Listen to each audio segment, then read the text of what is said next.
Mes chers concitoyens, cette journée de lundi s'est révélée un peu plus compliquée qu'à l'accoutumée, avec une rentrée scolaire sur laquelle ont pesé les indécisions du ministère de l'Éducation nationale.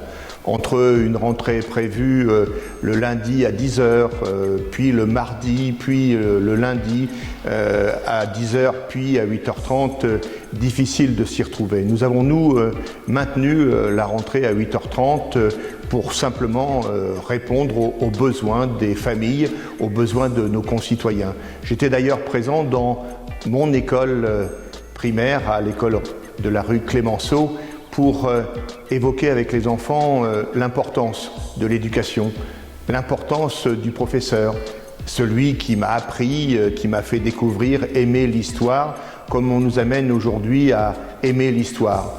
Encore faut-il que les programmes le permettent. Mais en tout cas, le confinement pose un certain nombre de difficultés, j'en suis conscient. Je suis intervenu auprès de Jean-Louis Bricout pour qu'au plan national, encore une fois, on puisse essayer de respecter l'équité entre les grandes surfaces et les magasins de proximité, tout en maintenant évidemment le confinement indispensable pour faire reculer le Covid-19. Nous avons eu jeudi un décès, nous avons environ 2 entrées par jour au centre hospitalier. Il faut maintenir les gestes barrières, il faut maintenir la sécurité. J'étais d'ailleurs présent également dans un autre domaine, mais toujours lié à la sécurité, à la messe de l'église Notre-Dame, pour témoigner de la laïcité, c'est-à-dire de la liberté des cultes. J'étais également présent ce matin pour organiser ce qui doit l'être au niveau des services publics. Il n'est pas question que nos concitoyens puissent pâtir du Covid.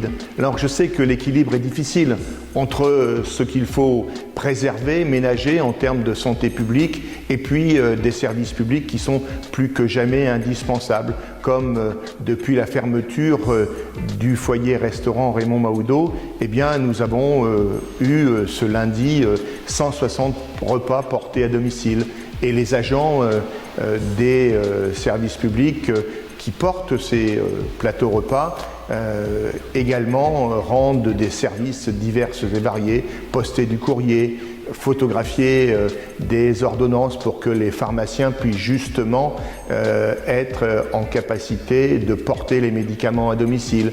Et je remercie l'ensemble des pharmaciens de la ville qui s'engagent également dans les tests plus que jamais nécessaires de façon à mieux connaître l'évolution de la pandémie. Voilà. Il importe d'être prudent, il importe d'être confiant et en tout cas, sachez que nous sommes à vos côtés, nous sommes à votre service pour que face au Covid, nous soyons tous unis.